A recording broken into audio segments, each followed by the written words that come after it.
Sony's cinema line has grown into one of the most popular ecosystems for filmmakers. And for the last few years, the FX3 has been one of the easiest cameras to recommend. It's compact, reliable, delivers fantastic image quality, and has become a favorite for everyone from solo creators to professional production crews.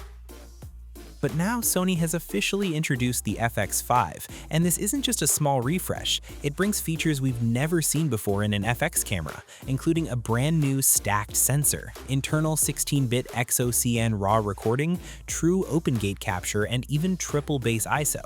Naturally, that raises one big question. If you're already using an FX3, is it finally time to upgrade? Or is the FX3 still the smarter buy? Well, that's exactly what we're going to break down in this comparison.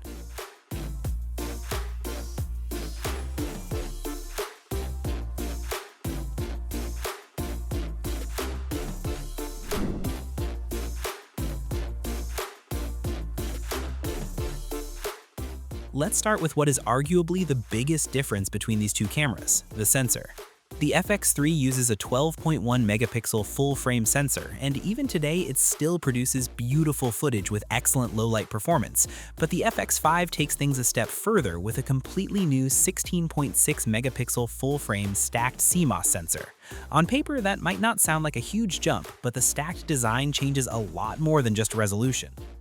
Because the sensor reads data much faster, rolling shutter is significantly reduced. That means quick pans, handheld movements, or fast-moving subjects should look much cleaner with less skewing. If you've ever shot action scenes or sports with the FX3, you'll know exactly why that's a welcome improvement. The higher resolution also allows the FX5 to capture true 5K video, while the FX3 tops out at 4K.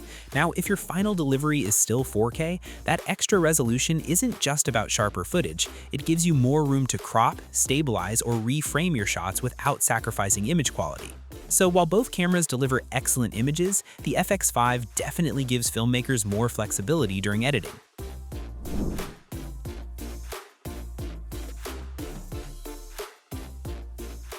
This is where the FX5 really starts separating itself from the FX3.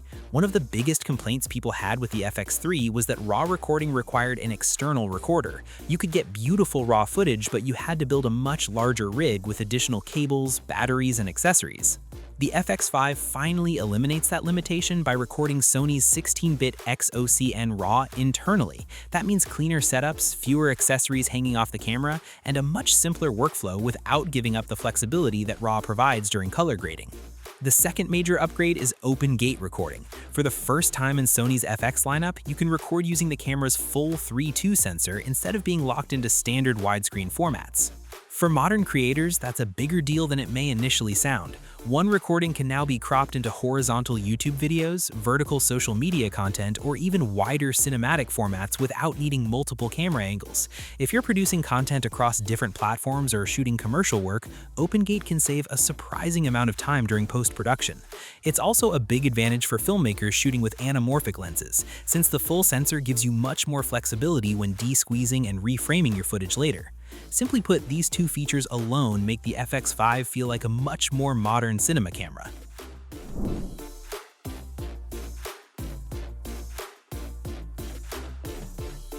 The FX3 has built a strong reputation for low-light performance, and for good reason. Its dual-base ISO system at 800 and 12,800 allows it to stay remarkably clean even when lighting conditions aren't ideal. The FX5 keeps that excellent low-light capability, but expands it even further with triple-base ISO, offering settings at 800, 4,000, and 12,800. That extra middle base ISO gives filmmakers another clean operating point between bright daylight and extremely dark environments, making exposure adjustments much easier during changing lighting conditions. Sony has also introduced dual gain technology on the FX5, which combines different gain levels to produce cleaner shadow detail and better highlight retention.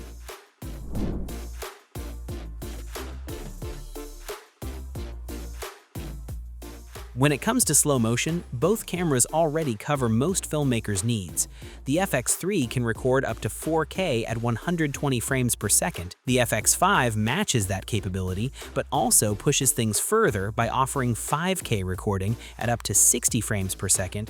Now, not everyone needs those higher frame rates, but if your work involves commercials, sports, wildlife, or high-end cinematic productions, having those extra recording options definitely adds more creative flexibility.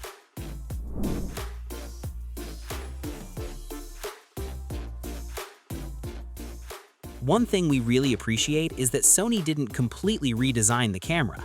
The FX5 still keeps the compact cinema-line form factor that made the FX3 so popular. It's only slightly larger and a bit heavier, so it should still work well on gimbals, handheld rigs, and lightweight production setups. Where you'll notice the biggest improvements is in usability. The FX5 gets a larger 3.5-inch display with a more video-friendly 16:9 aspect ratio, making monitoring much more comfortable than the FX3's smaller screen. Another interesting addition is support for an optional detachable OLED electronic viewfinder. That's something we simply didn't have on the FX3, and it can make handheld shooting much more comfortable in bright outdoor conditions. Connectivity also sees a few upgrades with dual USB-C ports, Ethernet, Wi-Fi 6E, and dual CF Express Type-A and SD card slots.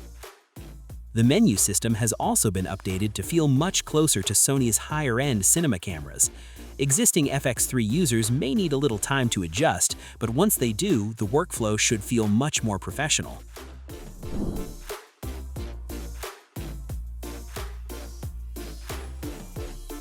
Of course, all of these upgrades come at a price. The FX3 launched at around $3,900, while the new FX5 starts at roughly $4,900 for the body alone, so you're looking at about a $1,000 difference. That's certainly not a small jump, but it's also important to look at what you're actually getting for that extra money. You're not just paying for a newer camera, you're getting a stacked sensor with faster readout, true 5K recording, internal 16-bit RAW, open gate support, triple base ISO, professional monitoring tools, and optional EVF compatibility. For working filmmakers who rely on these features every day, that extra investment could easily pay itself off through a faster workflow and greater flexibility.